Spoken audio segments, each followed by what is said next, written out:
After almost 2 hours on the train, we finally arrived at Aba station, our final stop. Everyone highlighted, and I made my way straight to the main market to handle the real business that brought me here. If you remember the last time I came to this Aba, I bought some white materials for a hotel order. Today I came to pick them up because the tailor had finished sewing and they were ready for delivery.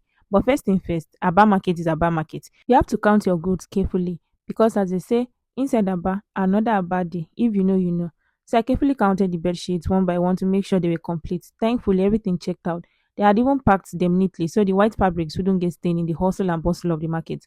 At this point, I just had to thank God for men because honestly, who would have carried these heavy bags if not for them? Certainly not me, oh, and not get that kind of power.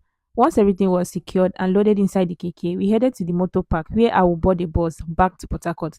I'd initially hoped to use the train for my return trip, but the timing didn't work out. If you're planning to return to Port Harcourt by train, you must be at a bus station before 2:30 p.m. because the train departs sharp 3 p.m. Unfortunately, I didn't finish my market runs on time, so I had to settle for a bus instead. When I got to the park, I bought my ticket, and in no time, the bus filled up and we set off. I grabbed a bottle of water to cool my body temperature before we left. Then we began the long ride back. Honestly, I was so exhausted that I slept almost the entire journey. By the time I opened my eyes, we were already approaching Port Harcourt. In fact, we were already in Port Harcourt. So I had to highlight at my bus stop, and the driver helped me bring down my load from where he kept it. From there, I took a taxi straight to the hotel to deliver the bedsheet. By this time, I was terribly hungry and weak, but I had to endure a little longer until I got home to eat properly. The price where this taxi man called for me to carry these things to where I was going, no be here. We had to price and price bargain, bargain, bargain.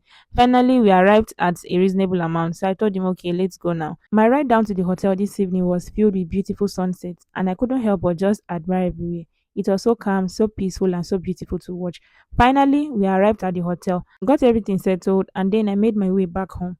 Initially, I was supposed to wait for them to cross check what I brought, but I could not because I was so hungry at this point. I just told them I'll come back the next day. And at last, I was home. What a day!